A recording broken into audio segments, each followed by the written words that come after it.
So this is the Lenovo Yoga Slim 7 Pro X, and I did an overview of the laptop and all of its features not too long ago, but I asked you guys at the end of the video if you wanted me to do a desk setup, and a bunch of you said yes. So I partnered with Lenovo to bring you a setup that I think you'd all enjoy. Now, because the Yoga Slim 7 Pro X is such a light laptop, at 1.45 kilograms, the idea is to keep it connected using only one cable so that you can disconnect, grab and go when you need to, but then when you come back home or to the office, you have a proper desktop experience. Now, to do this, I'm using the HP Thunderbolt Dock G4, and because this is an AMD laptop, there's obviously no Thunderbolt support, but the dock is compatible with AMD laptops and it defaults to USB-A 3.2 with speeds up to 10 gigabits per second. There's tons of ports with one USB Type-C data power port on the front, one USB 3.2 port on both the right and the left side. Then on the back, there's two more USB-A ports, two display 1.4 ports, one HDMI 2.0 port, another Type-C port, and a second Thunderbolt 4 port. There's even a 2.5 gigabit Ethernet jack.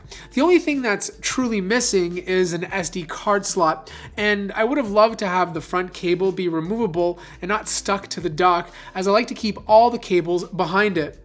Now, I was going to place the laptop in a vertical mount to keep the desk cleaner, but it makes more sense to leave it at eye level, floating on a laptop arm.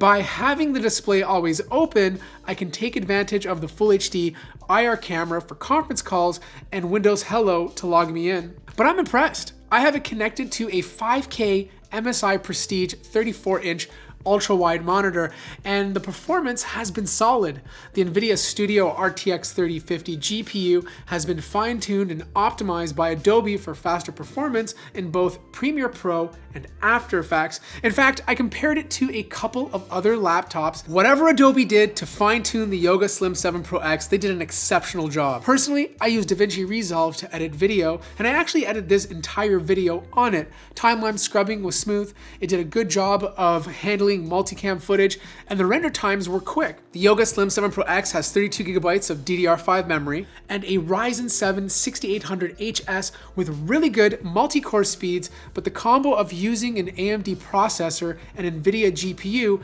is the sweet spot for a Windows laptop. You can squeeze a lot more performance out of 70 watts with this combo, but most importantly, you get the battery life to go with it. I was able to get 7 hours and 54 minutes before needing to charge. It also supports rapid charge, which nets you another 3 hours of video playback in just 15 minutes. Now, I wouldn't use the 5K screen to game since it's only 60 Hz, but this 14.5-inch PureSight 3K display not only has good color gamut, but supports a 120 Hz refresh rate with G-Sync. I was able to play Fortnite, Overwatch, and Apex Legends just fine, as long as you're okay with dropping the resolution to 1920 by 1200 and some of the newer titles. You can have a great gaming experience on the side. Also, since the monitor is white, I wanted to keep the mouse and keyboard white to match it. The keyboard is the Logitech Lightspeed G915KL. It's a mechanical keyboard I've used on and off for a few years, as you can tell by how disgustingly dirty it is.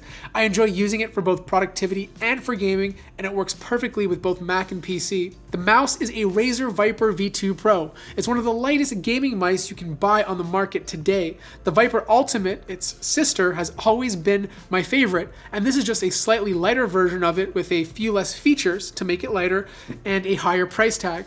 The mouse pad is from Logitech. It's the Studio Desk Mat. It's a good size with enough space to place my mouse and keyboard. And because I mostly use an iPhone, I have a Nomad Base 1 in white to wirelessly charge it.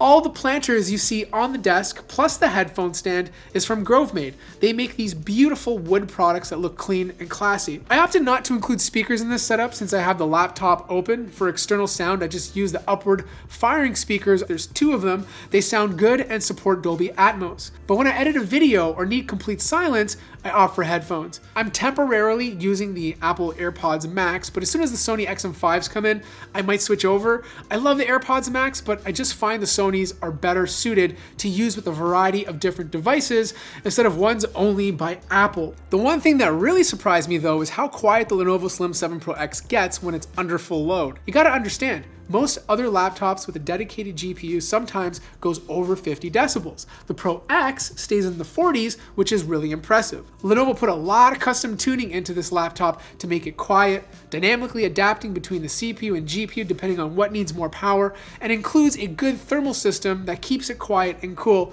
I should also mention that there's a dedicated mux switch, which you can access using the NVIDIA control panel. So look, Lenovo did a good job of combining portability without sacrificing performance. It has a great keyboard, big touchpad, 16:10 display, all the things you'd expect in a creator-focused laptop. This is great if you want something light to travel with, but also want good battery life. I'm not sure what kind of fine-tuning Adobe did, but they need to keep doing it with more AMD laptops, because I was completely shocked to see the RTX 3050 inside of here keep up with more powerful GPUs. Links to everything will be in the description down below. Make sure to like the video if you enjoyed it, and subscribe if you haven't already.